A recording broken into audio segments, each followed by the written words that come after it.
Start with the 12th example. A bob of mass 0.1 kg is hung from the ceiling of a room by a string of length 1 meter. Okay, so this is the bob, and that's the ceiling. That's the string, and it's suspended from the ceiling like this, and it is oscillating. So as we know very well, when it while oscillating, when it goes up, its speed decreases and height increases, that is potential energy increases. It reaches the extreme position, and then when it comes back, its speed increases, and at mean position the bob is having the maximum velocity.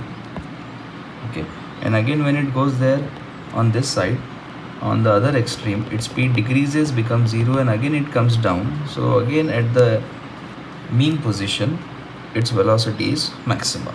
So first of all, at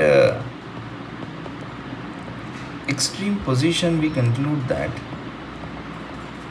the velocity of the bob is zero, and at mean position, we conclude that the velocity of the bob is maximum and horizontal.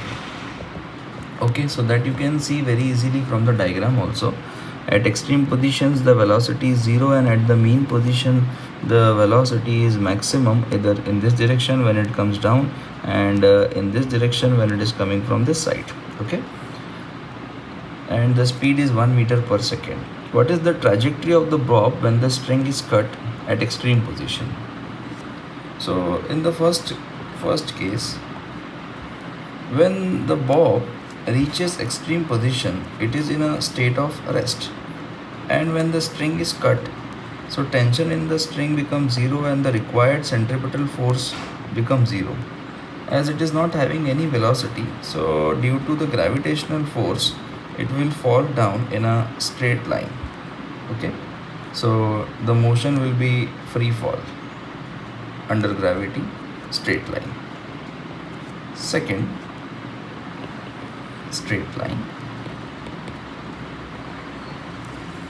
In the second case, they said when the bob is at the mean position. Now we know very well, when the bob is at the mean position of its path, it is having a velocity of 1 meter per second, and now at this position, if the string is cut, then it will continue to move in this direction, but due to gravity, its motion will be like this.